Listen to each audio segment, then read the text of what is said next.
So one of the other aspects of this product, because I asked you what your customers really loved, was the insights into the click analytics. Now, for people watching today's show, they of course now have seen the swipe technology, they've seen the hotspots, but you're recording that activity, what the consumer is interested in for a specific vehicle. What are you doing with that data?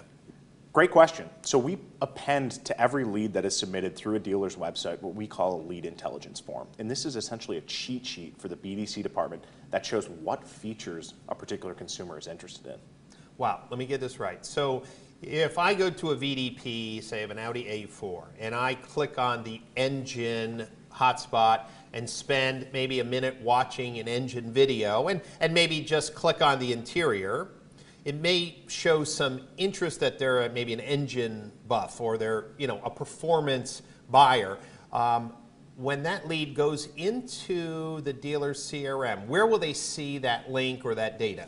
Great question. So the consumer never sees that link. What happens is we append the link into the comment section of the lead submission form, Right. and then when it comes into the CRM, it just sits right in the bottom of that comment section. So the consumer could write, "Does this car have a warranty?" And beneath that, we'll have a link. They click it, and it brings it to that form. It's a very seamless workflow. Great. So every CRM brings those comments in. So within the CRM, most of them all support hyperlinks. So I'm looking at this lead. Brian Pash submitted a car on the Audi A4.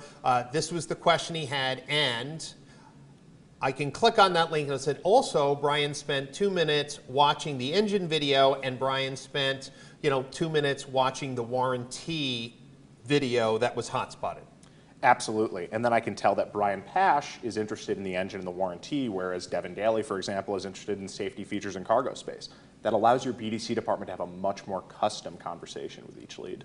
Wow. And I think also, just because I love analytics, for the dealer who cares about improving customer engagement and VDP merchandising, they can also see if there's a pattern of, in their local market, what customers are interested in.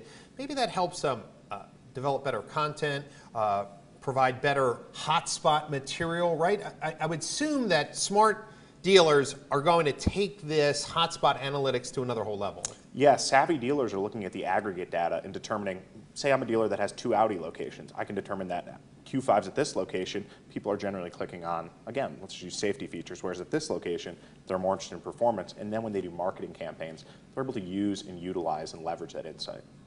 Well, one of the trends in our industry is using the consumer's click path, engagement, time on site, all of these things to create a more personalized experience. And one of the exciting opportunities for you would be to work with some of the website companies and CRM companies, really to bring your data into this data warehouse to create even more customization opportunities. What can you tell today's watchers about your roadmap? What do you have in store for this product in the future? Sure, absolutely. Yeah, so one thing on our product roadmap, Brian, is the ability to segment users into different profiles. So maybe there's 4 buckets: people that are interested in engines, people that are interested in safety, people that are interested in cargo, et cetera. And we can then give that intel to the CRM provider so they can have a custom marketing campaign for each of those different profiles. Well, that's great. So I would definitely see the future that if you were able to find that there was some behavioral profiles that were repeatable, and that if these customized campaigns generated better conversion, engagement, or showroom, well, of course, that would be a huge home run.